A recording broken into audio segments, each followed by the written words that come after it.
Welcome to Current Affairs. My name is Nathan Robinson. I am the editor-in-chief of Current Affairs magazine. I am joined today by Professor David Detmer. He is a professor of philosophy at Purdue. He is also the author of the book, the wonderfully titled book, I should say, Zinnophobia, the battle over history in education, politics, and scholarship, about which the legendary Noam Chomsky says that it is a major contribution to bringing Howard Zinn's greatest contributions to even broader public attention and exposing features of intellectual and political culture that are of no little interest. Professor David Detmer, thank you so much for joining us on Current Affairs today. My pleasure. Thank you for inviting me. Well, I have to ask you, as I said, I love the title Zinnophobia. I think that's a brilliant pun. But let's start with why an entire book about the fight over Howard Zinn? Well, how it got started for me is that Mitch Daniels, who had been the governor of my state, Indiana, when he was named president of my university, Purdue University, I should mention I am at a regional branch campus. I'm at Purdue Northwest, but he was named president of the entire Purdue system. And right around the time that happened, it was revealed, it was an AP reporter who, through, I think, a Freedom of Information Act search, had gotten it. It was revealed that he had sent emails to his subordinates. This was on the occasion of Howard Zinn's death. He sent an email saying, oh, this terrible academic has passed away. He wrote a horrible book, A People's History of the United States. It's a terrible book. I'm paraphrasing, obviously. We have to make sure it's not being taught anywhere in Indiana. Could anyone assure me that it's not? And if it is, how do we ban it? How do we make sure it's not being taught for credit? And so I was rather taken aback by that. Way back in the 1970s, when I was an undergraduate at Boston University, I took a couple of courses from Howard Zinn. So I knew him. Yes, I want to ask you about that. Yeah. Right. So I knew him in that capacity. So I thought, okay, here's the president of my university, the former governor of my state, making a ridiculous attack on one of my former teachers. I better look into this. So my original plan was just to write an article on the censorship aspect. Here we have a governor who is trying to dictate what text might be used in courses. But one thing I was struck by is that Mitch Daniels said, you don't have to take my word for what a terrible book this is. And he released in this statement quotations from several prominent historians and other scholars who had very negative things to say about Howard Zinn. So I got curious about those. So I started reading them, and I noticed an abundance of appalling errors in the criticisms that they made, where they would misquote Howard Zinn, or they would take things out of context, or they would say he never considers such and such an issue, which he in fact discusses for 20 pages, and so on. Right. And so the thing just mushroomed. And so I found myself going into great detail about all of that. Anyway, that's sort of how the whole thing got started. Yeah, and right. And so what you discover is that there is a kind of xenophobia. Howard Zinn, probably unique among historians, inspires this kind of extreme negative reaction in some quarters, and all of these criticisms that are kind of interesting in that none of them hold up under scrutiny there are certain points you can make against Howard Zinn, but all of the really, really strong claims, as you show, are often just ridiculous and unsubstantiated. But let's go back for our listeners and for our readers who perhaps, Howard Zinn is a very famous historian, but let's put it in context of just giving a little introduction to who Howard Zinn was and how he became so infamous. Yes. Okay. So Howard Zinn was a historian. He got his PhD from Columbia. He had been a soldier in World War II, and he used the GI Bill to go to college and to go to graduate school. Came from very much a lower working class family. And after he became a historian, he wrote several important books. A lot of people only know about A People's History, which is what made him famous, but he wrote quite a number of other really interesting books. But the one that made him famous is his book of 1980, A People's History of the United States. And here's how I think I would summarize what he was doing in that book. So, that title, A People's History, there was the idea, certainly in my experience, I'll just say, growing up in the 1960s and 1970s, the history textbooks I was assigned in school, they tended to focus on the doings of the rich and powerful. It's all about U.S. presidents, the Supreme Court, members of the Supreme Court, military generals, rich businessmen, etc.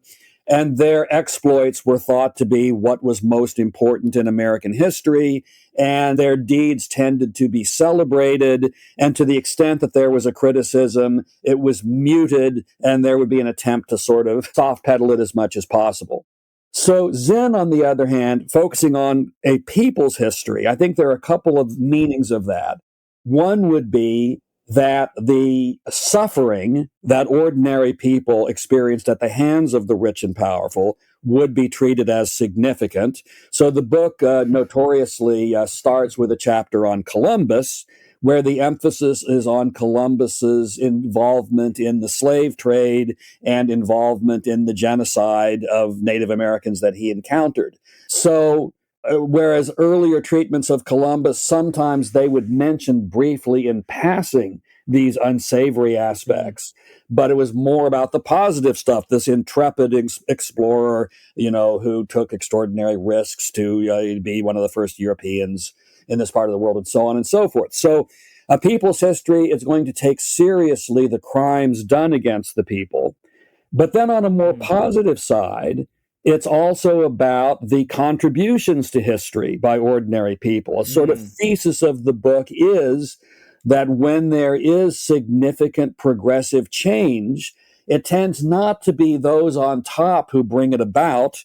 Rather, there's a lot of activity from below demanding it, bringing about a kind of, if not consensus, at least enough people in the country are wanting a certain kind of change, and eventually those on top might ratify it.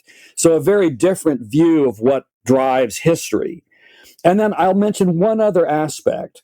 So Zinn was, in addition to being a historian, he was a playwright, wrote 3 plays. A couple of them were very successful. His son went on to be an actor and a theater director. His wife was an artist, a painter. So he was very attuned to the arts. And having been a student of his, again, just for a couple of classes, this came out very strongly. He would often discuss, in the context of history, he would talk about novels and poems and plays and films. And that's in his book as well. Many quotations from, again, poems, novels, etc., etc. He liked to talk about the fact that all through his education, including graduate school at Columbia, he was never taught about the Ludlow Massacre. He learned about it from a Woody Guthrie song. So that's another feature of that book. There's the suggestion that the arts are a good guide to what's going on historically. If you want to know what's happening in a country over time, looking at works of art from the period is very informative. And there's also the suggestion that that's another one of the drivers of history. People sometimes are influenced by the arts, and it helps to bring about change. So, those are the kinds of things that made the book distinctive, I think. Right. Yeah, I want to dwell on how history was taught pre-Zinn, because, now in the age of the 1619 Project, for example, where a lot of these kinds of criticisms are starting a little bit to be incorporated more, I feel like, we are living in post-Zinn period, during which it's difficult to see, how different it might have been. But Chomsky, who I cited earlier, mentions in some interviews that in the mid-60s, his children were reading in the Boston public schools textbooks that were were very clearly on the side of the colonists in massacres of Native Americans, to the point where, you would pick up a book, and I actually found the textbook that he cited because I couldn't believe what he said, and then it was right in the book, and they've got a little boy saying, well, I wish I was there and I could have, and they said they burned down all the habitats and they killed the men and women alike and that sort of thing, and the little boy in the history book is going, wow, I wish I could have been part of that, and there's no criticism at all. So, Zinn really brought out this whole side of history that had just been totally obscured and concealed. That's right. That worked out in lots of different ways. So another one, this is not nearly as egregious as the one you just mentioned. But again, when I was in school, it was during the heart of what was called the Cold War with the Soviet Union. So the textbooks that I read about World War II very much de-emphasized the Soviet contribution to that, which of course was massive. The fighting in Europe, they had by far the most deaths and so on and so forth. So it's like, history was very political in all sorts of ways. And it was always very much about sort of upholding the correct views, where the correct views are this sort of uber patriotic sort of thing, not wanting to look into the treatment of Native Americans, as you mentioned, the treatment of African slaves or the descendants of African slaves. That had to be soft pedaled as much as possible. So insofar as there was discussion of slavery, they couldn't leave that out entirely, but it was kind of all about how virtuous we are for having overcome slavery. That's sort of the emphasis that I found in the textbooks I read back then. I remember, I went to school in Florida in, the late 90s, early 2000s. And I remember when we studied the Civil War, this is just a small example, I was taught that, Robert E. Lee, for example, he was a good man who was a patriot for his state. Right. Yeah. And he was just so loyal to Virginia that he had to put aside, any qualms he might have had about slavery because he loved Virginia so much. And then it was only later in my life that I discovered the writings of W.E.B. Du Bois, who has this just evisceration of Lee's morality. He wrote kind of an obituary or a look back, a retrospective of Robert E. Lee, where he talks about him as a moral coward. And it blew my mind when I discovered that. But I had to discover that on my own. I never found that in school. And those are the kinds of voices, like people like Du Bois, who appear throughout People's History and in the accompanying Voices from a People's History volume, which has all these wonderful primary sources. Yes, indeed. Tell me about him as a teacher. What was he like? Well, I thought he was really quite an excellent teacher. He had a wonderful sense of humor, which you can verify if you go on YouTube and watch some of his talks. He was very witty, very funny. He had a very calm and relaxed manner. So he came across as very unthreatening. And he was always very respectful toward the many students who disagreed with him. Of course, there'd be in the classroom, right-wingers and so forth. And they would kind of come at him, and he always dealt with them in a very respectful and gentle way, and he was not condescending toward them or mean toward them in any way.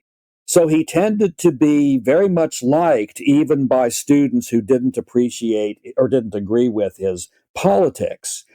And my own personal experience was also interesting in that let me back up and say this. He taught one of the classes one of the two that I took. I think it was called something like Law and Justice in America. And it was a huge class. It had something like 200 or 250 students. And because he was despised by John Silber, the president of Boston University, I guess because of Zinn's politics and activism and so forth. Silber loved to do petty things against people he didn't like, so he denied Zinn teaching assistants. So other people who taught a huge class like that, they'd have teaching assistants, graduate students to help with grading and so forth. No, Zinn didn't get that.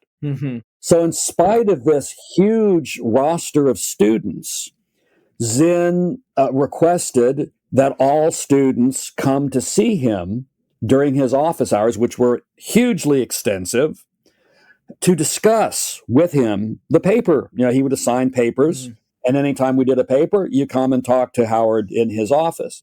And so there would be always a big line, big line of students outside of his door. Yeah. And he took incredible interest in his students. So I'm a philosophy professor. I'm not a historian. I was a philosophy major back then. And I remember the first time I was in his office, he noticed that I had a copy of Plato's Republic. And he immediately engaged me in conversation about that. And it was clear he knew the text very well. And it was a helpful discussion for me. And another time, I had Sartre's book, Critique of Dialectical Reason, which had not even been translated. I had the French edition, the English hadn't appeared yet. And I was amazed that he knew about that. And we had a conversation about it. So he was very widely read, very conversant with many of the arts, as I mentioned, and a really easy, friendly guy, easy to talk to, very well liked by other professors. One of my philosophy professors, Alasdair MacIntyre, a fairly famous philosopher, he was quite a conservative man. And I remember one time I was at a talk he gave, and someone asked him a question about Howard Zinn. He says, I have tremendous respect for Howard Zinn. He went into a long speech. And so part of it was also that Howard would sort of, he was very good on faculty issues, sort of being a champion for the faculty in some of its disputes with the administration and so on. But back to your question, I thought he was quite a wonderful teacher. That was one reason why I felt motivated to write this book. The other books I had written before that were all in my field, philosophy. But here, this guy who had been a good teacher to me, well, really stand up, honest, ethical person. Yeah. And you've got Mitch Daniels making these idiotic attacks. And I felt, I've got to stand up for the guy, You have all these wonderful quotes in the book that you found from people, some of them quite well known, who were taught by Howard Zinn. Alice Walker was taught by Zinn, Marion Wright Edelman was taught by Zinn, and they just say that he was extraordinary, and they echo what you said, which is that he cared deeply about his students, and also, importantly, considering that your book is a response to critics of Howard Zinn, that he was not, in fact, a propagandist or indoctrinator, which is what the right would have you believe, but a person who encouraged students to think for themselves and who was open about letting them voice other different perspectives. And he made it clear where he stood on things and was passionate about justice. But, the picture that is painted by all of these people who took his classes and who you cite just flies totally against this caricature that is put forth by Mitch Daniels and the 20 or so other people that you cite and respond to in the book. Yeah, I remember you mentioned Alice Walker. As I recall, she also pointed out that one of the courses she took from him was on Russian history, and that he assigned in a course on Russian history works by Dostoevsky, Tolstoy, Chekhov, again, sort of going along with this idea that he thought the arts were very helpful in illuminating history. I know that's not the point you were talking about just now, but I wanted to throw that in anyway. So how did Howard Zinn become, I don't know if I use the term radicalized, what was it in his life? I mean, you've read all of his books, studied his life. Why did this guy who, as you say, he fought in World War II, one would expect him to have become a fairly conventional historian. How did he become such an unconventional historian? Yeah, that's an interesting question. He talks partly about his parents. As I recall, his father worked as a waiter, worked very hard and made very little money. And so Zinn, in his autobiographical writings, talked about how it always angered him when he would hear people say that if you work hard and do good work in life, you'll make a lot of money. So the people who are rich, they deserve it because they've worked so hard and so on. He knew not only his parents, but other people in his neighborhood and everything who worked very, very hard and were very poor. So he knew that wasn't true. So that was one of the things. And then also, I think being a soldier in World War II radicalized him because I recall in his autobiographical writings, he's told the story that when the war was over and he was collecting some of his materials from the war and sort of putting them in an envelope, he suddenly scrawled on the envelope, "never again," and was sort of surprised that he had done that. So he saw the horrors of war. So I think those are a couple of the things that radicalized him. Yeah, maybe those are perhaps the two most important ones I can think of. Yeah, and I suppose we should mention his participation in the civil rights movement, which I know was, and obviously in the Vietnam protest movement, which I know was pretty important to his life.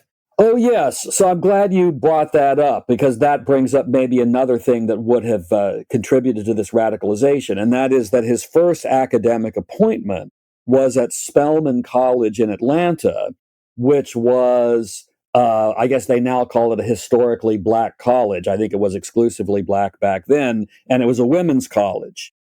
And so that sensitized him to racial issues, I think, as well as gender issues. But his main focus back then was the racial issues because this was during the Jim Crow era. And so his students, he always bristled at the idea that people thought he was sort of the puppet master of his students when it comes to civil rights. He always says, no, it was the other way around. The students took the initiative, and he, as a faculty advisor, merely supported them. But they started doing acts of civil disobedience. The one that I liked, that impressed me a lot, was how evidently during that Jim Crow era, there were public libraries that would not lend materials to blacks. And so he would have his students did it and he supported them. They would go into a library and request materials and be denied. And they would tend to request works like On Liberty by John Stuart Mill, sort of books about freedom and so on. Sense of irony. Right. And doing things like that helped to they would observe actual successes where the library system reversed its policy and no longer refused black patrons and so on and so forth. So he was very active in the civil rights movement. He was jailed a few times in his life, 8 or 9 times for acts of civil disobedience. And then, as you point out, during the Vietnam War as well, he was very much an activist in protesting the Vietnam War. You mentioned Chomsky. Of course, he and Chomsky were very good friends. And one of my favorite stories about that is, I think this is in Norman Mailer's book about this, although I may be wrong about that citation. Something I read about this told how at one point Chomsky and Zinn and Norman Mailer and a few other people were sort of together in a group when the cops started swinging their billy clubs, and they all immediately realized the most important thing is to protect Noam Chomsky's head. They didn't want Noam's wonderful head to be hit by a billy club, Anyway. Yeah. Precious cargo. Yeah. And Spelman was the other place where he got into a clash with the university president, right? That's right. Yes. His interpretation, officially, he was never given an explanation. He was simply given a pink slip one day and told, your services are no longer required. They gave him, I think, his salary for the next year. It was like, you're fired. Here's your salary for next year. Get lost. It was like that. And when he inquired of the president of Spelman College why he was being fired, he told, I don't have to give an explanation. It's sort of at my discretion. But of course, Zinn's theory was that it was because of the political activism, because his students were going around practicing civil disobedience. So it's really funny that, he got into trouble with that president. He immediately got a job at Boston University, which is where I went for my undergraduate education and where I took classes from him. And the president of Boston University was just an unbelievable tyrant, this man named John Silber. I'm embarrassed to tell you his field was philosophy. So, and he really took a little bit too seriously Plato's idea of the philosopher king. This guy thought he was just wiser and smarter than everybody else. Yeah. But anyway, so naturally he clashed with Howard Zinn quite a bit. Yeah, right. So, I mean, even though People's History ultimately became a bestseller that's been in print continuously since the early 80s, at the time, Zinn was taking quite a risk to his career by not, keeping his head down and doing academic history, and by being willing to make, what you would call politically charged statements on topics of public importance. So yeah, yes. In fact, here's another remarkable incident from his biography. He was much in demand as a speaker at political events, anti-war rallies, things of that nature. And so he had been asked to speak at such an event at one point, and he agreed to it. And then he realized that this event was taking place right outside of a building where the trustees were gathered to approve of his getting tenure at Boston University. The worst possible exactly. combination of place. So he admits he actually fleetingly had the thought, maybe I ought to kind of withdraw. But no, I made a commitment to it. And so he went ahead with his speech, and they did grant him tenure anyway. But he did indeed suffer quite a bit at Boston University because of his activism. And this also shows you what kind of man John Silber was. Mm. There's a regular process at universities, and they had it at Boston University too, concerning raises. Every year you get evaluated by your department chair, your scholarship, your teaching, your service work, etc. And on the basis of that, you might be recommended for a merit pay increase. And what happened to Howard Zinn is repeatedly, he was a productive scholar. He was a good teacher, all of that. He's checking all the boxes. He should get a raise. And his department chair would recommend a raise. But given the totalitarian, authoritarian structure of university governance, the president had the power to just negate it. So quite frequently, I think pretty much every time, if I remember correctly, Silber would just reduce it to zero. So he got no raise at all. And so when he retired, which was at a normal retirement age, I forget how old he was, but he was old enough to retire. When he retired, his salary as a full professor was $41,000. He was one of the lowest paid full professors around. I admit that was a while ago. That was maybe in the 80s, but even so, so happily, he was able to get some of that back pay. He, I think, sued or something like that and was able to get some of that restored. He knew he was being punished. I mean, it was happening every year. He wasn't getting a raise, but it wasn't stopping him from doing the things he was doing. Well, having discussed his sort of life and his teaching a bit, let's return to his work, because one of the things that, your book is focused mostly on, even though, you do recount his life, your book is focused mostly on the criticisms that are made and your responses to them. Let's lay out first, because many of these criticisms have a common theme of suggesting that Howard Zinn was a bad historian because he did not do objective history. He did biased history. And, Zinn had a very strong defense of the kind of history that he did, which you have talked about, as a little overview earlier of what that kind of history was. So perhaps you could explain what his kind of theory of how to do history was. Yeah. So one of the things that I was most amazed by when I went through these criticisms is that they would take some of the comments he made about how he did history completely out of context and didn't address his explanations or arguments. So most notoriously, and you brought this up in your question, he frequently would say, I'm against objectivity. So I'm not trying to be objective. And he would frequently also say that he was biased. And so many of these critics would just say, he even admits he's not objective and he's biased. Doesn't this show how awful he is? But they don't talk about his explanation of what he meant by that. And so the main thing he meant by saying that he wasn't trying to be objective is that he thought it was not proper to insist that one be neutral in the sense of not following the evidence where it goes, and if it leads to you taking a side, doing so.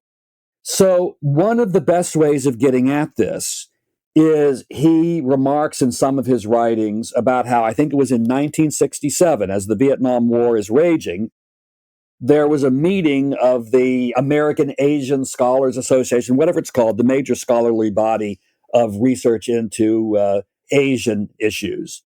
Massive conference, dozens and dozens of panels, not a single one on the Vietnam War. This is in 1967. And the reason was there's this idea that if you address a controversial contemporary issue like this, you're not being a true scholar, because scholars have to be sort of disengaged and neutral. And Zinn's argument was, look, scholarship ought to be for something. It ought to illuminate and inform our policies and our actions today. So he, in saying he's renouncing objectivity, he was careful to point out, he said it over and over again, I don't mean by that you have no obligation to get your facts right. You do. I don't mean by that you get to ignore evidence that goes against your position. No, that's completely a wrong thing to do. One has to be fair in the handling of evidence. But as you go through the evidence, if the evidence points in the direction of one position being better than another, it's okay to champion that position. And you give your evidence and you give your arguments, and other people who think otherwise can give their evidence and arguments the other way. There's nothing wrong in principle with using your scholarly research to support one side or another of a controversial issue. And then on the question of bias, and let me just point out, none of the critics that I looked at, and I looked at every single one I can find. I looked at a whole bunch of them. Not a single one of them addressed what I was just now talking about. Not a single one of them said, when Zinn says he's against objectivity, he says what he means is X, and he doesn't mean it. None of them. They would just take it out of context. He says he's against objectivity. Now I can just slam him and say, oh, that means he doesn't care about facts, and he can just ignore facts that go against him. So just freshman level incompetence on that and unfairness. Okay. Yeah. And then on the bias thing, he made another interesting distinction that every single one of the critics ignored. And the distinction is between ultimate values and instrumental values. Ultimate values would be things like, peace and health and friendship, things like that. Peace is better than war. Kindness is better than cruelty. Knowledge is better than ignorance. Truth is better than falsity. Things like that. Whereas instrumental values, those would be, how do you promote those ultimate values? So like health versus sickness. Mm-hmm. His idea is it's good to be biased in favor of health and against sickness. You would want medical researchers to be for health and against sickness. Their research should be focused on combating disease and promoting health. Now, instrumentally, how do you do that? That's where you want to be unbiased. That's where you want, the evidence to sort of show you what's the best way to do it. And so Zinn points out that if you're careful about your bias being restricted to these ultimate values, there's not an empirical dimension to them. So it's not going to throw your research off. There couldn't be an empirical finding that would show that health is not better than sickness, that kindness is not better than cruelty. Those transcend anything empirical. The empirical dimension has to do with the instrumental values. How do you best promote those things? So, how do you ignore that argument while criticizing him for being biased? Moreover, one other point on bias.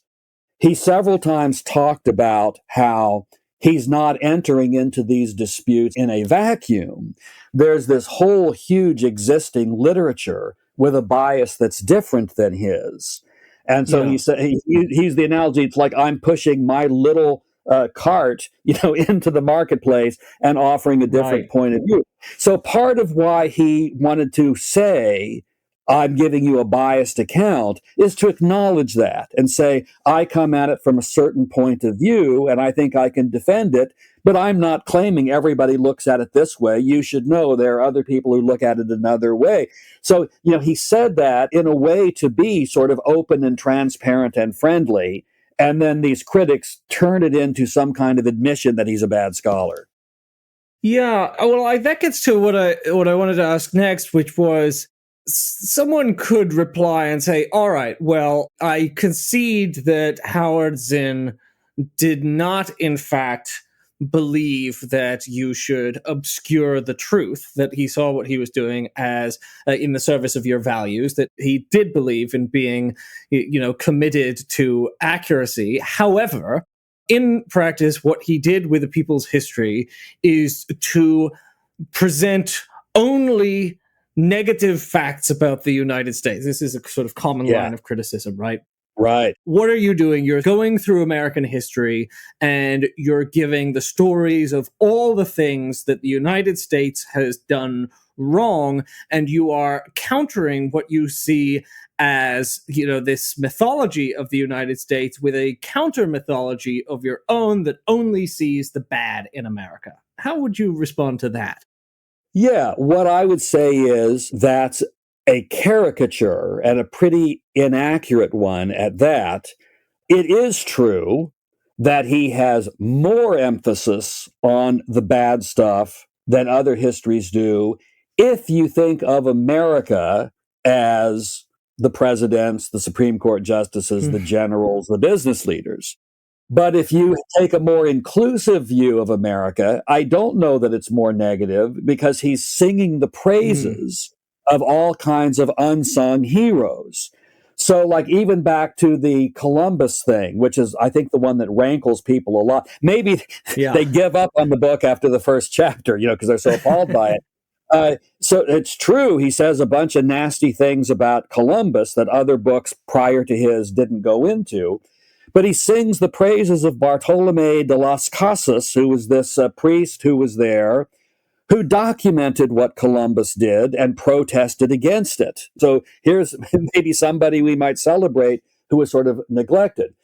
Beyond that, even when it comes to the rich and powerful, this idea that he only says the nasty stuff is overstated. And so let me mention just a couple of the criticism, the specific ones, to address exactly what you're asking about, and also to demonstrate the quality of the criticisms that you get.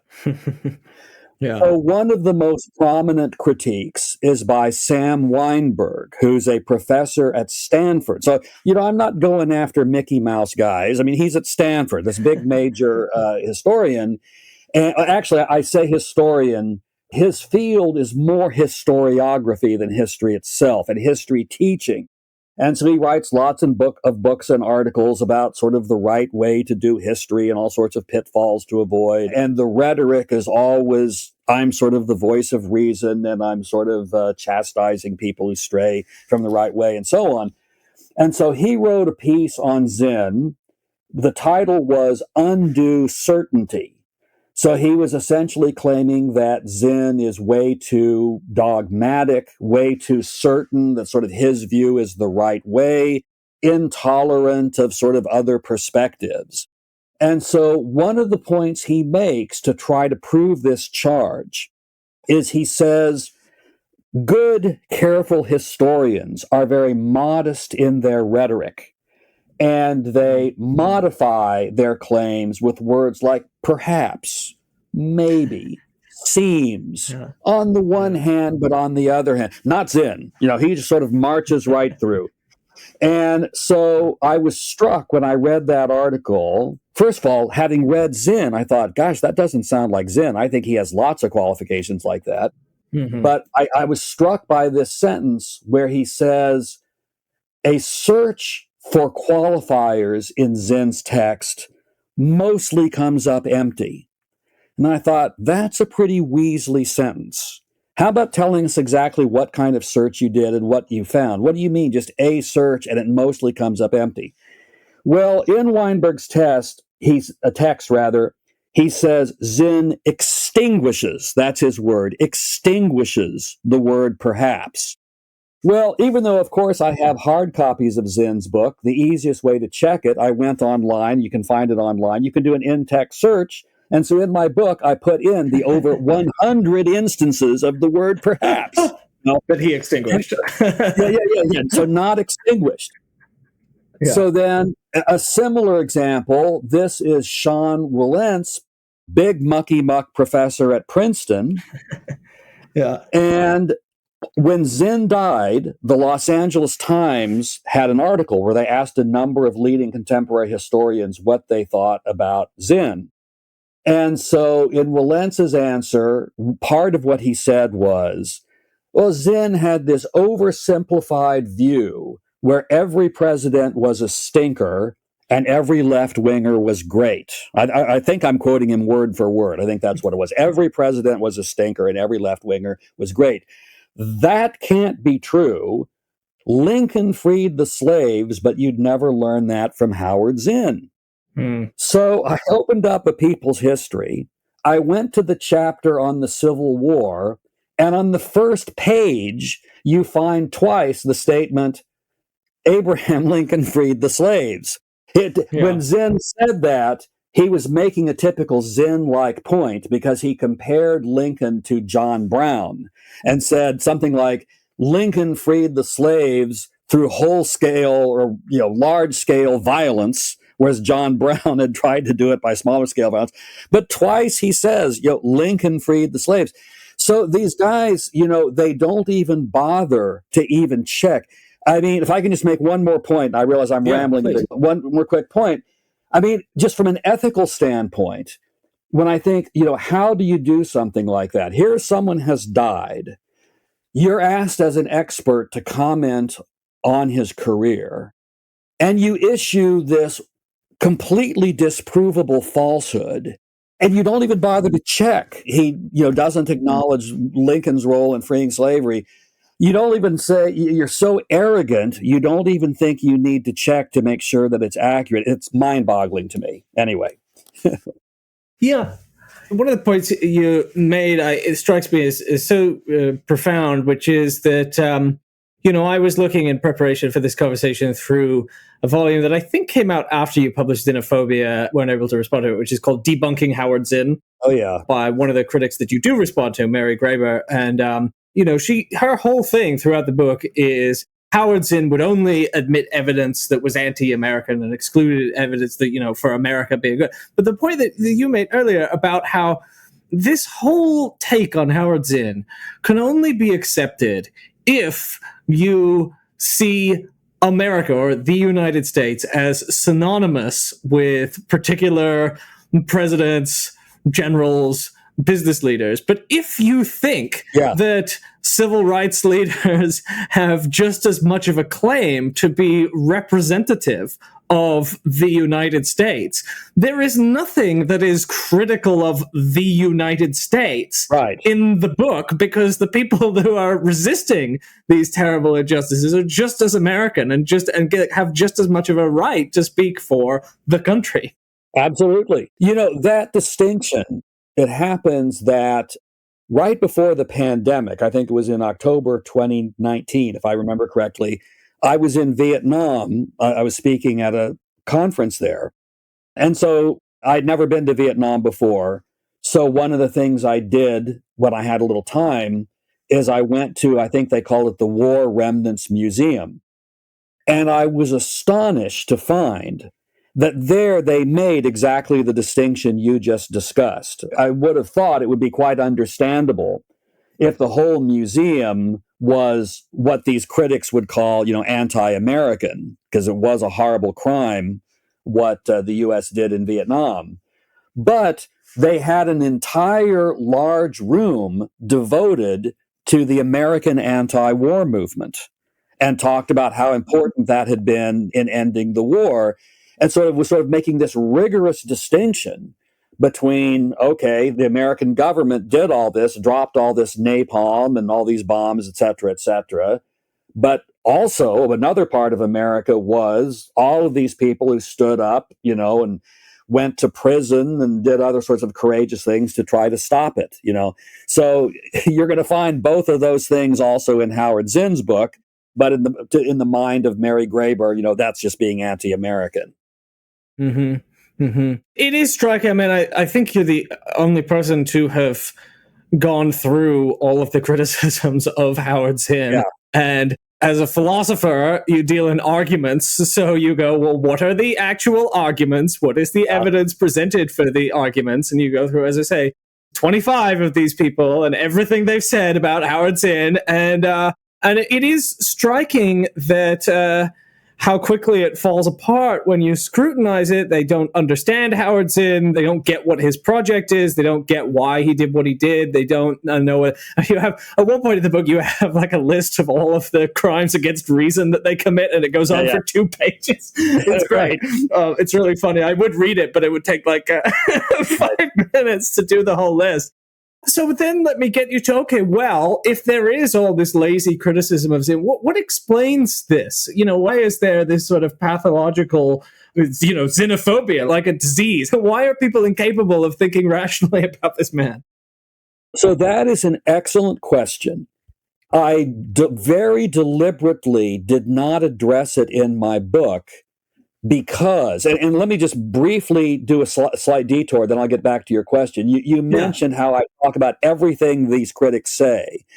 And the reason I did that, even though it might be a little bit tedious, is I didn't want to be accused of cherry picking. So I thought, I'm going to go after every single critic that Mitch Daniels mentioned, everybody else I could find who agreed with what Mitch Daniels wanted to do, and then a few other people I found who had similarly vituperative critiques. I wanted to do all of them and every single one of their points so that nobody could say, oh, well, yeah, you picked out the mistakes they made, but you overlooked the good points that they made. And I did concede it was a tiny number, but there might have been like 2 or 3 good points they made here and there, always rather minor points. But anyway, so getting back to your question, why do they misread him? Why do they misunderstand him? And so on.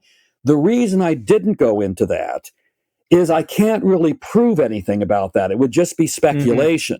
Whereas the other stuff I thought I could really prove it. So I don't know what the explanation is, but if I had to guess, part of it would be, so Zinn himself in A People's History, I think in the first chapter, if I remember correctly, he talks a little bit about why people might be upset about criticisms of Columbus. Because, Columbus is long dead. None of us were involved in Columbus. We don't have a stake in whether this man was good or bad. Exactly. So why would people care?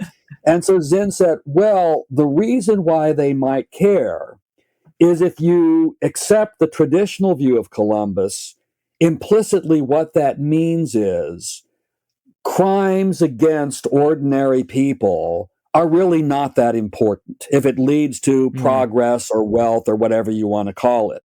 Whereas if you want to say, no, this is important, this is morally very serious and indefensible, it calls into question the legitimacy of people who are rich and powerful today, so much of it having been built on crimes like this. So that's sort of how people have a stake in it. So from a political standpoint, that might be one reason why Howard Zinn just has to be beaten back. There's that. And then from the standpoint of professional historians, Zinn, I think he was not very defensive. He very rarely said anything about criticisms to him. He tried to stay above that fray. But there are a couple of passages in his writing where he suggests that when he is criticized, he thinks it might be more professional conservatism than political conservatism. How, the way scholarship often tends to work is you kind of learn how to do it when you're in college, when you're in graduate school. So people who became history professors, they've kind of learned these are the subjects you talk about, and this is how you talk about them. And now Zinn comes along and he talks about different things. He talks about the Ludlow massacre, and he makes these different points. What's he doing? So that might appear to be incompetent or crazy or biased or something. But then I still don't quite have a good explanation as to why. That would explain why they would criticize him. It still doesn't explain why they criticize him the way they do. Why don't they say, here's what he says about objectivity, and here's where I think his analysis is wrong? They just don't do that. It's crazy. I'm not a big fan of psychological, sort of explanations. Right. But one thing that struck me as I was doing this work is how much of it seems to be projection. And so what I mean by that is I started to notice that the critics who accuse him of getting his facts wrong, they get their facts wrong. The critics who say he leaves things out, they leave things out. The critics who say, he's just incredibly one-sided and only acknowledges sort of, his side of things, that's what they do. So just to offer you one example, one of the critics I talk about is a professor named Robert Paquette. That last one is sort of his whole big thing, where he says, good historians, recognize the nuances of human behavior, that we are all sort of flawed and we have good intentions and we sort of mess things up. So when you're talking about slavery, you shouldn't just say these slave owners are evil. You should recognize that was a different time and other cultures did it too, and they're flawed people and blah, blah, blah. But what's funny is, in his whole diatribe against Zinn, it's just slam, slam, slam, slam, slam. Nothing about how, he's a nuanced individual, had some frailties. You would think the logic of his critique should have been, Howard Zinn, it's admirable that he's so outraged about slavery, but regrettably it leads him to go a little bit too far. So none of them have any self-awareness. They do the things that they accuse. Yeah.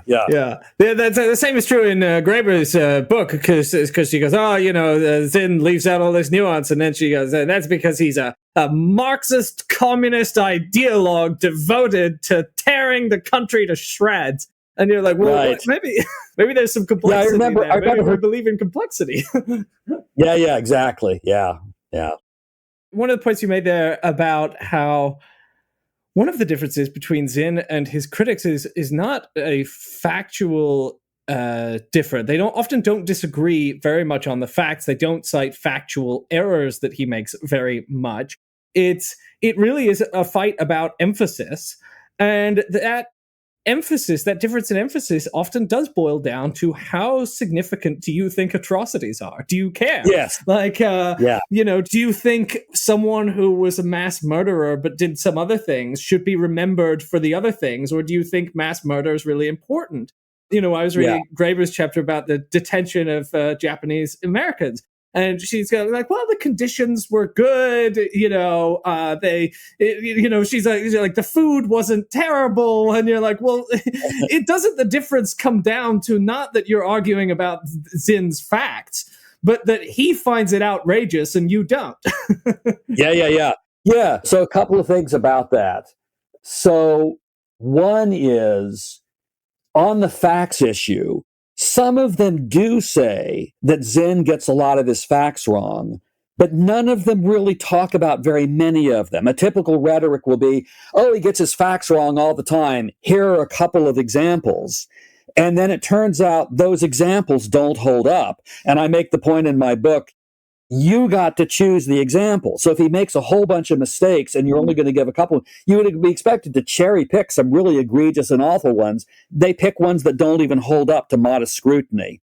But going back to your other point about atrocities and how people evaluate them, I think I might have mentioned in the acknowledgments of my book, one of my favorite experiences involved in doing interviews about xenophobia is one time I was on just a local radio show. And I was talking about genocide. It was a call-in show. And someone called in and said, I am sick and tired of these people who are constantly whining about genocide. I'm just tired of, why are you whining about genocide? And so the host, his comeback was, yeah, that's right. Walk it off, genocide victims. Walk it off. Yeah. What are you complaining about? All these complaints, geez. Well, okay, we have to conclude here, I'm afraid. I mean, so I want to direct people to pick up the book Zinnophobia for more, but I thought I would conclude by asking you, one of the points that you made earlier is that Zinn is famous for People's History. People might have read People's History, but he wrote many other things. You point out just how prolific he was in his life. He gave many, many speeches. He wrote many, many articles and essays and other books. So if people want to go beyond People's History, you read many, many of his writings in researching this book. What did you find that was interesting that you would recommend for people as to where to go next? It really would depend on what your interests are. So if you're interested in historiography, sort of the philosophy of history, he has a book called The Politics of History. And some of that is essays on historical topics, but a lot of it is on, as it were, historiography, how to do history. And that's where he makes some of these arguments about objectivity and bias and so on, completely ignored by all these critics. None of them talk about that book. So that's one. If you're interested in civil disobedience, I might mention, you pointed out just now in your question, not only was he a writer, but he was a speaker and did lots of other things. Another thing he often did is he was a courtroom expert witness in cases where people did acts of civil disobedience. And he would be brought in to testify about what civil disobedience is and what its role has been in American history. And quite frequently, the defendants would be acquitted. And the lawyer said, Zinn's testimony was a big part of it. So he's very good on the issue of civil disobedience. So he has a book that came out way back in 1968 called, if I remember correctly, Disobedience and Democracy, where he defends civil disobedience against, I think it's like several different criticisms that were made by Supreme Court Justice Abe Fortas. So that's one. He has another book called Vietnam, The Logic of Withdrawal, which I think has been credited as being the first book advocating U.S. withdrawal from Vietnam. Came out, I want to say 67, something like that. So if you're interested in sort of what that looked like at that time, that would be one to read. He's got an autobiographical work called, I hope I can get this right, You Can't Be Neutral on a Moving Train. I think that's what it is, something like that. And so that's pretty interesting because it talks about his experiences at Spelman College and the civil rights movement and so on. So those are a few that occur to me off the top of my head. Yeah, well, certainly one of our most important and influential historians, and your book is a really powerful rebuttal that couldn't be more important because I don't know if Mitch Daniels is still the head of the university system out there, but we have all these new fights over history in schools around the country. So the issue of the inclusion of people's history is not showing any signs of going away. So, Professor David Detmer, thank you so much for joining us on Current Affairs today. My pleasure. I really enjoyed talking to you. Thank you so much for inviting me.